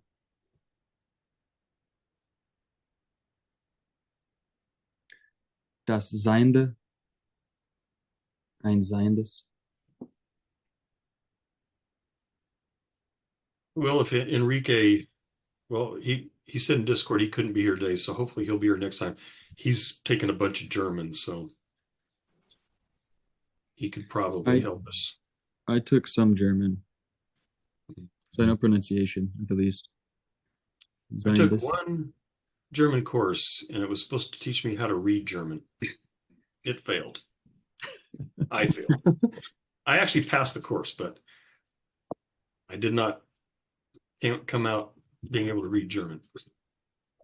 Since we're talking about the German terms he's using, I found it interesting here in age 36, I think it was, when he uses the word dissimulation, or it's translated dissimulation in English, but the German is Verstellung, which I found it interesting because I know Vorstellung is representation and Darstellung is like presentation, like a manner of presentation. And these all have a kind of positive sense. And so like it's almost right between them, Vorstellung and Darstellung, Verstellung. And it almost means the opposite, just a dissimulation, to obscure, by putting something in front of or whatever. It's kind of the sense, right? Yeah, one way, at least in terms of the, and maybe I'm wrong on this, but how I interpret the ontic ontological distinction, and this is a very millennial like way, whatever. It's like, but that Neutral Milk Hotel song where it goes at the end, like how strange it is to be anything at all, like that like vibe of just like, oh shit, like I am something, like that would be like ontological. And then ontic is like almost like collapsing that into just like I'm a salesman, like I'm a father, I'm a, at least in terms of like Daseins experience. And the way the ontic can get in the way of the ontological is it's like these kind of like simplistic narratives that are true in a way, but they don't enable you to like get at just the peculiarity of being anything, like so Yeah, that Neutral Milk those lyrics in Neutral Milk Hotel, I've thought about that before. And I was like, oh my God, that's totally Heidegger. That's or one particular affect of Heidegger, which is really probably the best affect that he's capable of, is this kind of perplexity about my own existence or existence in general. That what does it mean for something to be at all? To suddenly be perplexed by that and suddenly realize how strange it is that there's anything, that being is, that I am, that all these things. That's kind of, I think, what he's getting at. And that's this whole thing of ontology is connected with problems and questions. And I think, that's a really good way of thinking about it. And also strangeness, I think, is also usually that's glossed over, but well, he's going to talk about the uncanny, of course, which is great. Or unheimlich. It's where on the German there. I meant to bring that up last week because Ed had talked about his distinctive use of German, rendering things kind of strange to the regular German speaker. The effect is lost on us, but it's right up there. I mean, to me, it's right up there with the surrealist movement. And it situates it, in the high modernist era, right? The rendering things uncanny, but also this obsession with time, right? Again, like Freddie J talks about the high modernists are obsessed with time in a way that we, in our postmodern condition, are obsessed with space. Oh, interesting. So the high modern is like Proust, and Yeah, In Search of Lost. Yeah, yeah, he was yeah. friends with And Bergson. Dolly Yeah. with the melting clocks. It's all over the place, man. And the high modernists, they're time is everything, It's it's the index of being, isn't it? Yeah, I mean, that's one reason I think Heidegger appeals to me is because, you know, I think he's right. We use these words like being and time as if we know what they mean, and we just use them just every day. And well, what time is it, and how much time does it take to go there, and um, this thing exists and that thing doesn't. But if you just sit, I mean, you just sit and think about it for a while. I don't really know what those words mean. And I had this distinct memory of sitting in a Sunday school class when I was in middle school, I think, bored as usual. And I just wrote the word existence on this piece of paper. And I was like, what the fuck does that mean? And I think part of what I think he's pointing to is that, we've become so used to using these terms in these sort of everyday ways that we've like Chase was saying, we've lost the sense of how weird, you know, literally what does it mean for this to be? I mean, what does that mean? Well, I mean, there's scientific explanations, but that doesn't really explain what it means for me to experience this thing as existing there before me.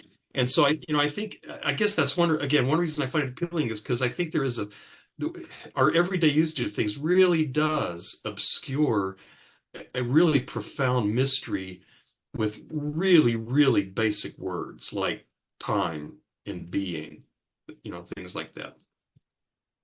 So I think it's, people say, well, those are stupid questions. We know the answers to those. And I'm like, nah, I'm not so sure. Yeah.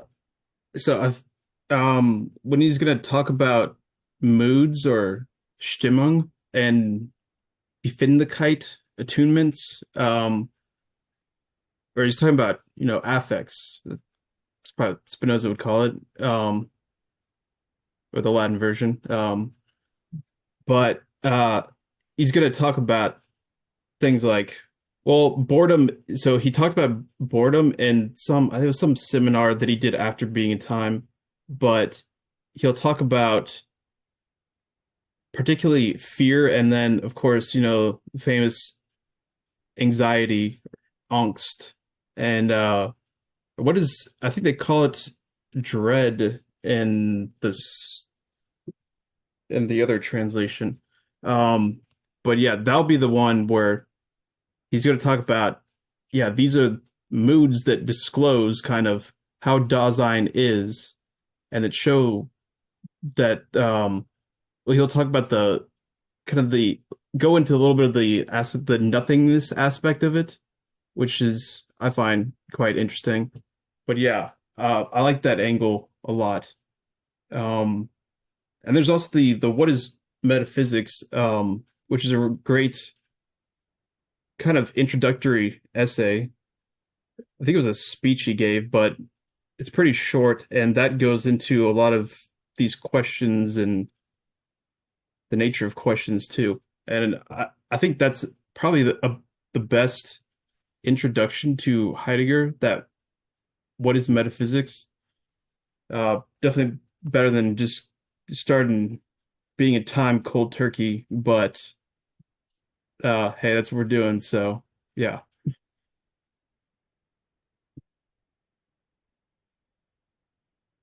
I don't know if Well, cold turkey is the right expression, but yeah. there's probably a German idiom we should use. Um, Shall, dogging. what's that? That's a perfect. Yeah, you got use protection when you're first encountering Heidegger.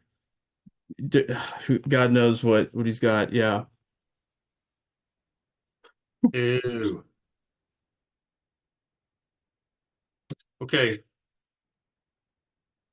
A reference to what's that? The Never-Ending Story? Yeah. Great movie. The Nothing gobbling up everything. Yeah. Same thing, right? Warding off nihilism. Hmm. I was seriously was gonna write an essay about that movie once. It was also based off I was very inspired after waking up from a nightmare that was basically I was Atreyu and I was fighting that stupid what's the dog's name? Not the dog, the luck. Luck Oh, Dragon. Yeah. Yeah, but it's the evil Alcor. one or not. It's the Oh. nothing, you know? Yeah. Oh, that wolf looking thing? Yeah. I don't know if it's a luck dragon also. Yeah, the luck dragon is that thing is also, the flying dog thing. Yeah, that's a luck dragon. But Flying in particular, it's the dog it's like a giant wolf dog that's as a personification of the nothing. I don't know. We should have a bring back the movie night thing and just yeah, we should do like a 10-part series just all on the never ending story. Or just have it be never ending. Just do it every week. Yeah. I posted this on Discord, but I mean, speaking of dreams, I had a dream that here a few nights ago that my family and I were back in the church that I grew up in my hometown, and Trump was the pastor. It was it was it was awful. I mean, and all the things that you would expect happened. It's like, damn, this guy's infecting my dreams. I can't get away from this guy. So probably some anxiety there. That's Okay. why I don't Well, watch the news on television because the audio visual is just too powerful. I mean, I can read, and then some of my rational logic part of my brain can handle it, but if it's the actual screaming yam, I just want to destroy the TV. So I don't watch television. I haven't watched television news for years. Everything I do is reading. That's how I'm getting all my information. screaming yam. Yeah. He who must not be named. I think Yeah, right. he's a thought form, an egregore, a hyperstition, and the more attention you give him psychically, the more he comes into existence. And I think that the sign that he's infected your dreams. I mean, that's worse than Freddy Krueger, Oh, definitely. oh God, it's awful. It's Yeah, terrible. I think you need some kind of spiritual intervention of some type. Probably. Uh, I think Joey's probably up for that. Maybe I could get Joey to. I don't know. I used to yeah, be the White Lodge. trippy shit, so maybe. A secular exorcism. Yeah. I don't know what that would be, but I don't know. What's Okay. this White Lodge was referenced? I wrote an essay on Heidegger and David Lynch. That's Could you put that in Discord, or I don't know if you want me to read yes. that, but I would definitely read that. Yeah, so it's an essay on it's more on Heidegger and horror, where it's kind of like horror as his fear, which is about is ontic, and then anxiety is ontological, and that's more kind of Lovecraftian, uncanny, also David Lynchian type of horror. But yeah, I can definitely put that in Discord. Yeah. Well, Matthew's trying to get us to quit. which is probably a good Y'all idea. should do your own thing. I'm gonna leave because I'm just tired, but I've had a good time. It was fun. I'm gonna peace out. But love you guys. I'll see y'all next Okay, time. thank you. Later. Thanks Oscar, for how are you? sharing.